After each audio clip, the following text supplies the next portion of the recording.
Всем привет! Вы на канале Даблтоп, меня зовут Александр Игнатенко, и у нас сегодня ежемесячная рубрика «Портфель на месяц». Погнали!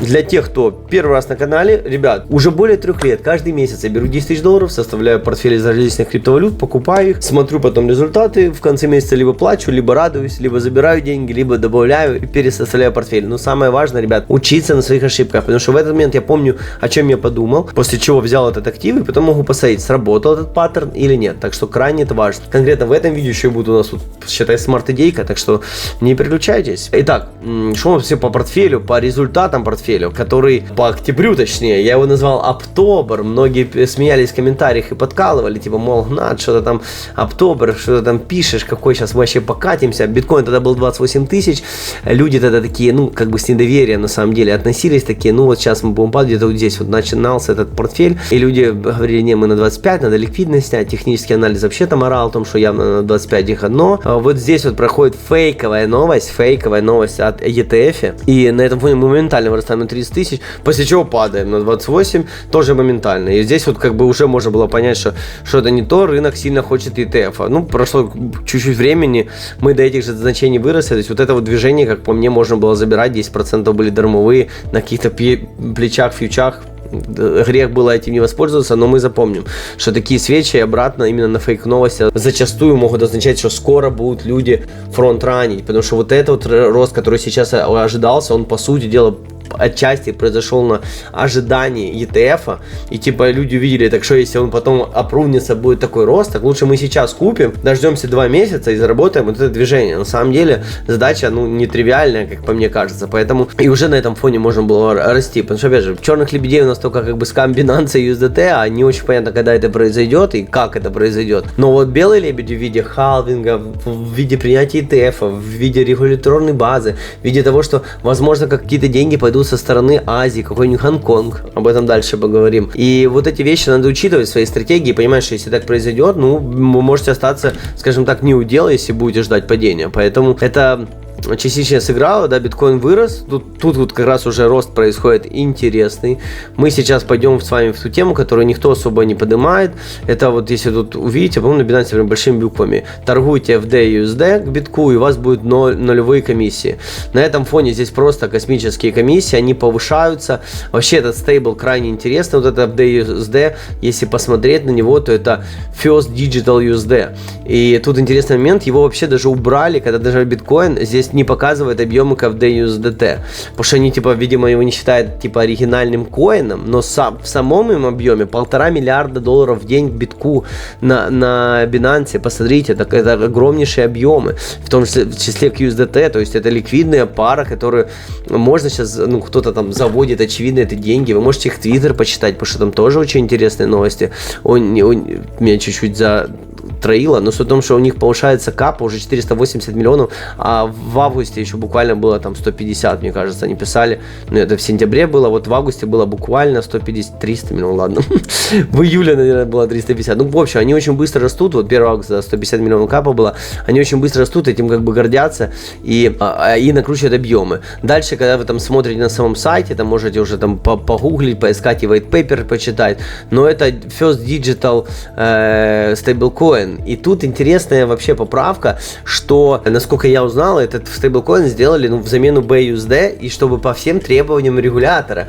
Соответственно, если они создали стейблкоин по требованию регулятора, и потом им такие объемы нагоняют, а CZ и так у нас под надзором всех компаний, то вполне вероятно, что этот стейблкоин, ну, во-первых, ну, как бы он обеспеченный, я тут не знаю, но вы должны понимать, что, ну, естественно, я им не советую никому торговать, я сам не торгую и не держу его, но просто, если они начинают имитировать, вот уже на $0,5 миллиарда создали USDT, и к нему идет торги к битку, и к USDT тоже, и Binance это датирует тем, что нулевые комиссии, это показывает, что они как бы хотят популяризировать этот стейблкоин, а если через него они сейчас случайно просто надуют биток, то есть начнут покупать, пампить, на этом, ну, параллельно тот, кто продает этот за USDT, может в доллар выйти, то есть вот такая интересная комбинация готовится. Я, ну, как бы первая мысль, на самом деле, нас дурят и всех скоманут, но я не сомневаюсь, что сейчас будет резкое такое падение на фоне того, что это все надулось с помощью какой-то полускам монеты.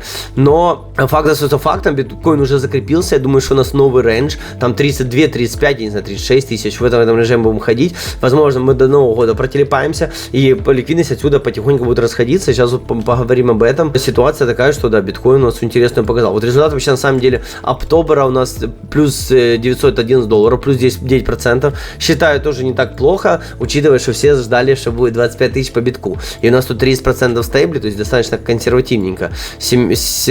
Тут на биткоине получилось сделать, а дальше, конечно, по монетам не сказать, что такой рост, ну, как бы DivideX сделал, получается, 17%, вырос неплохо, да, с 2.0, по-моему, была цена 2.05, вот до 2.41.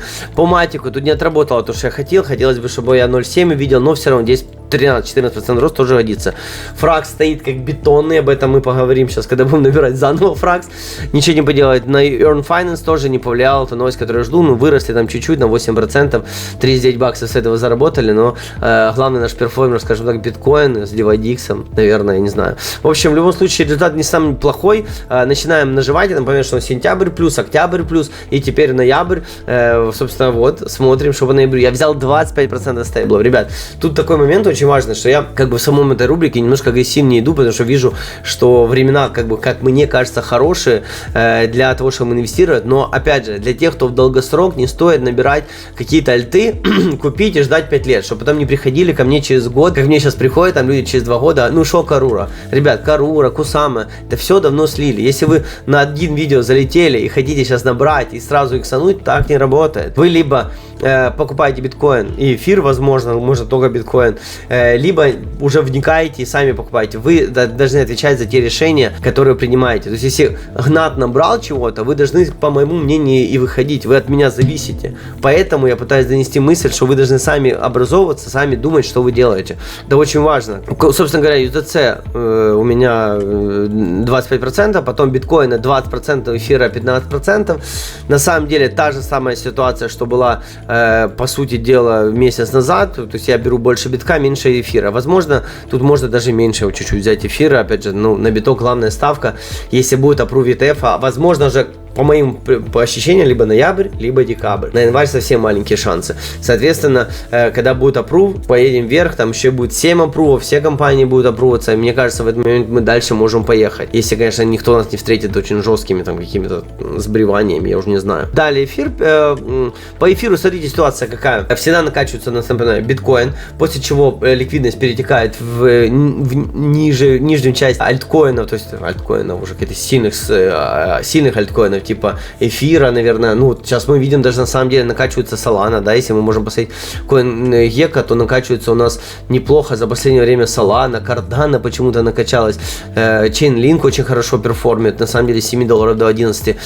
Поздравляю тех, у кого портфель, я знаю, что у нас много у кого комьюнити, я не фанат его, не набирал его, но как бы считаю, что очень достойный актив. То он, кстати, как вкопанный.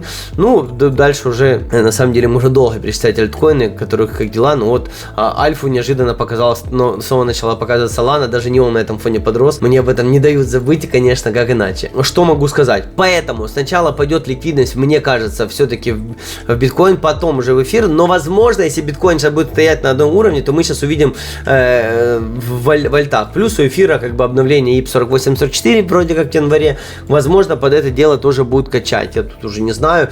Эфир на самом деле сейчас смотрится, если посмотреть, то достаточно слабо, уже тут 3 икса запас, то есть эфир к битку продолжает падать, и возможно эта тенденция продолжится до самого принятия ETF, и когда уже ETF примут, проторгуемся, и только потом мы начнем ликвидность перекладывать уже в альты поменьше, там, я не знаю, как бы BNB, Ripple, Solana, Cardano, поэтому это тоже надо принимать во внимание. Далее у меня 10% арбитрума. Ребят, по арбитруму ситуация какая? Нарративы изживают себя. У нас есть только RVA, нарративы и все. И по идее, когда вот, не знаю, ликвидность ходит и ищет себе куда засунуть, но по идее надо выбирать Layer 2 в моем видении. Я тут взял арбитрум, как всегда, как такого старожила уверенного. Почему? Во-первых, потому что я считаю, что у него очень много есть денег, а они себя еще не проявили, будут обязательно проявлять. И напоминаю лишний раз вам о том, что нельзя быть без арбитрума. Арбитрум, ну, как очень сильный, очень большая команда, сильная, огромное количество протоколов, ликвидность, ликвидности. Не могу я без арбитрума быть, хотя и есть у меня к этому вопросы. Безусловно, потому что, ну как так, все еще меньше доллара, а уже сколько времени прошло, уже скоро год, мне кажется, с дропа, а мы все ждем и ждем. Но как есть, на Layer 2 тоже ставить надо, вот я держу эту ячейку, скажем так, в арбитруме. Далее уже интересные монеты у нас, ребята. Первая из них это Stax. Stax, значит, это по сути дела я ставлю на нарратив битка, тут тоже за месяц, смотрите, рост 30%. Вот приблизительно здесь это все началось по битку и пошелся в Stax.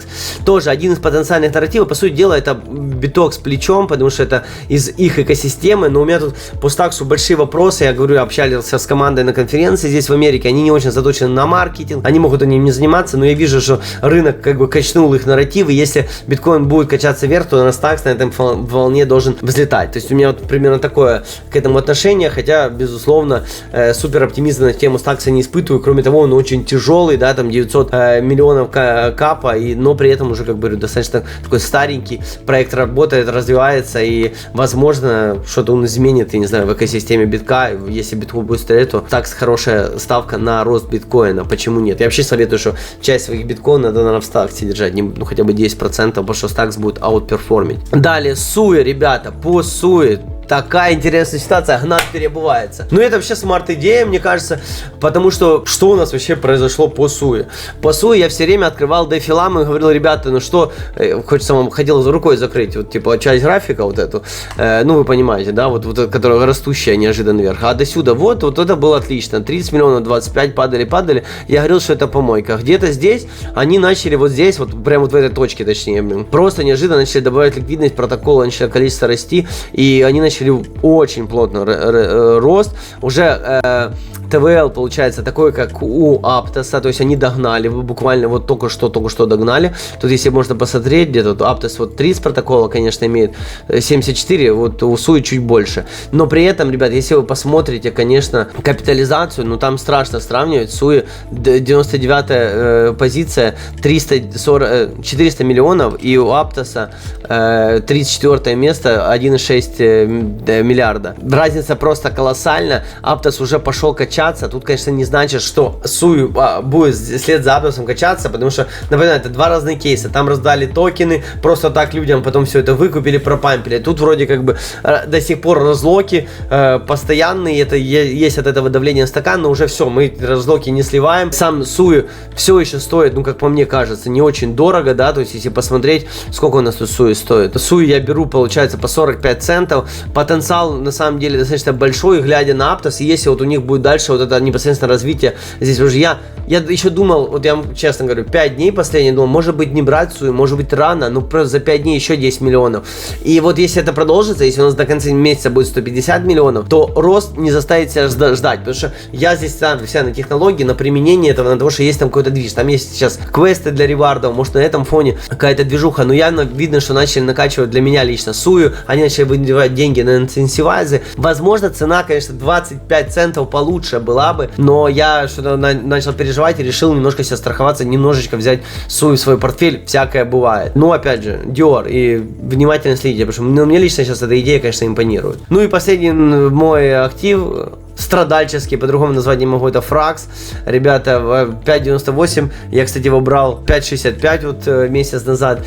Ну, тут все то же самое, единственное, что Frax не отыграл, там появился стейкинг по 6% годовых, это не серьезно, но потенциал все еще большой, обновление надо как будто держать до конца года, я буду с Frax'ом уже вот так вот вместе, надеюсь, что он двинется, но, опять же, тут веры сейчас, глядя на то, как в это почему-то никто не идет, то веры чуть меньше у меня во Frax стало, чем, да блин, я даже не знаю, что сказать, ребят, тут проблема в том, что может уже надо мемы добавлять, уже скоро надо брать мемы вместо вот этих всех монет, потому что люди в мемы прыгают, им весело. Общаюсь здесь с американцами, они не хотят покупать технологически фундаментальные монеты сложные, потому что там, получается, от них что-то зависит, разобраться или нет. А когда ты в мем прыгаешь, то от тебя ничего не зависит, и люди такие, о, это мне подходит, прыгну и загэмблю. Спорный вариант, в общем, пишите мнение на этот счет в комментариях, надеюсь, что это портфель, и вообще пишите, как вам портфель, что вы убрали, добавили, я все комментарии комментарии читаю, стараюсь отвечать, на прикладные так точно, недельные.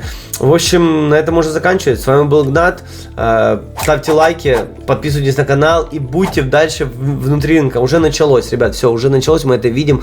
Прям вот уже все, уже поздно сидеть. Ну, может быть, какой-то будет откат, ну, уверен, что он будет, а если не будет? Я как бы жду откатик на 32, даже если закончил этот месяц, ничего страшного, но глобальное мое мнение такое, быть готовым к этому абсолютно, потому что если он с FD USD какой-то новый стейблкоин, сейчас биткоин может так качнуть, и почему на 38 его качнуть не может?